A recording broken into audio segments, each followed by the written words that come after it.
माता की। आप सभी का हमारे YouTube चैनल जय माता की में बहुत बहुत स्वागत है।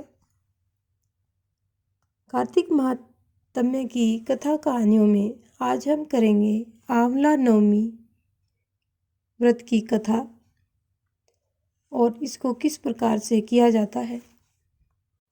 उससे पहले यदि आप हमारे चैनल पर अभी अभी नए आए हैं तो कृपा करके चैनल को सब्सक्राइब कर लीजिए और घंटी जैसे दिखने वाले बटन को भी दबा लीजिए ताकि आने वाली नई वीडियो की नोटिफिकेशन आपको आसानी से मिल सके। और कथा को लगातार वीडियो को पूरा देखें, बीच बीच में से स्किप करके ना देखें क्योंकि उससे कहानी अच्छे से समझ में नहीं आती है। तो शुरू करेंगे आंवला नवमी की कहानी। गोपा अष्टमी से अगले दिन आंवला नवमी होती है। आंवला नवमी को आंवले के वृक्ष की पूजा करें। जल, रोली, मोली, चावल, गुड़, सुहाली, पतारा, आंवला, एक ब्लाउज दक्षिणा चढ़ाएं। दिया और धूप जलाकर 108 फेरे दे। कहानी कहें। ब्राह्मण ब्राह्मणी को ब्लाउज देकर जिमाएं। धोती दक्षिणा में दे। भोजन में आंवले का होना बहुत जरूरी है और स्वयं भी भोजन करें। सब वस्तुएं ब्राह्मण को दे दी जाएं। आपकी इच्छा हो तो दक्षिणा गहना डालकर लाल कपड़े में बांधकर ब्राह्मण को भी दे सकते हैं। ये थी आंवला नवमी का विधि विधान, किस तरीके से हमें क्या क्या चीज़ों की इसमें आवश्यकता पड़ती है। और अब हम करेंगे आंवला नवमी की कहानी। एक आंवलिया राजा था जो रोज एक मन सोने के आंवले दान करता था और बाद में खुद खाता था।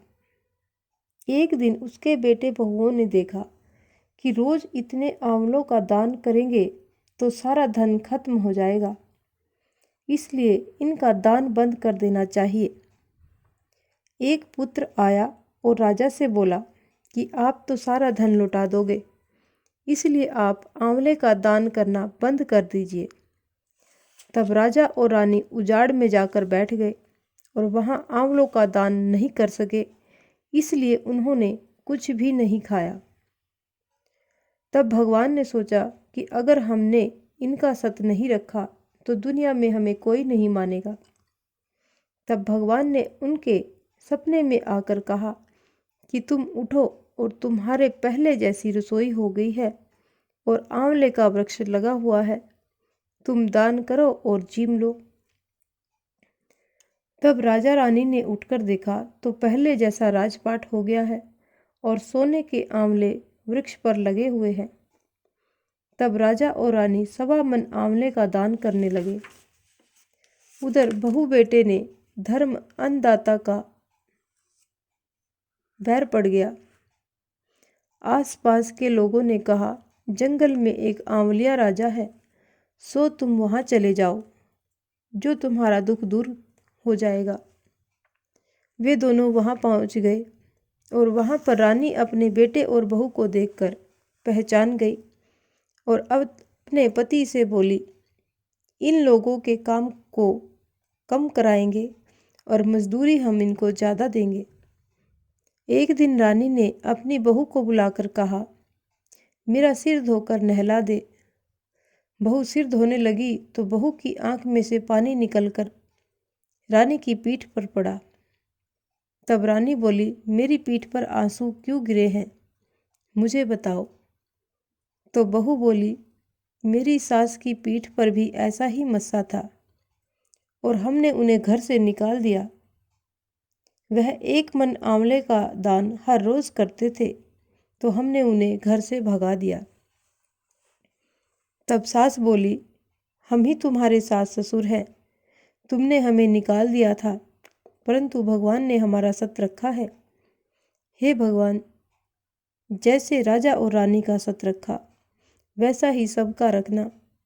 कहते सुनते सारे परिवार का सत रखना इस कहानी के बाद विनायक जी की कहानी अवश्य सुने। इस प्रकार ये आंवला नवमी की कथा यहीं पर संपन्न होती है।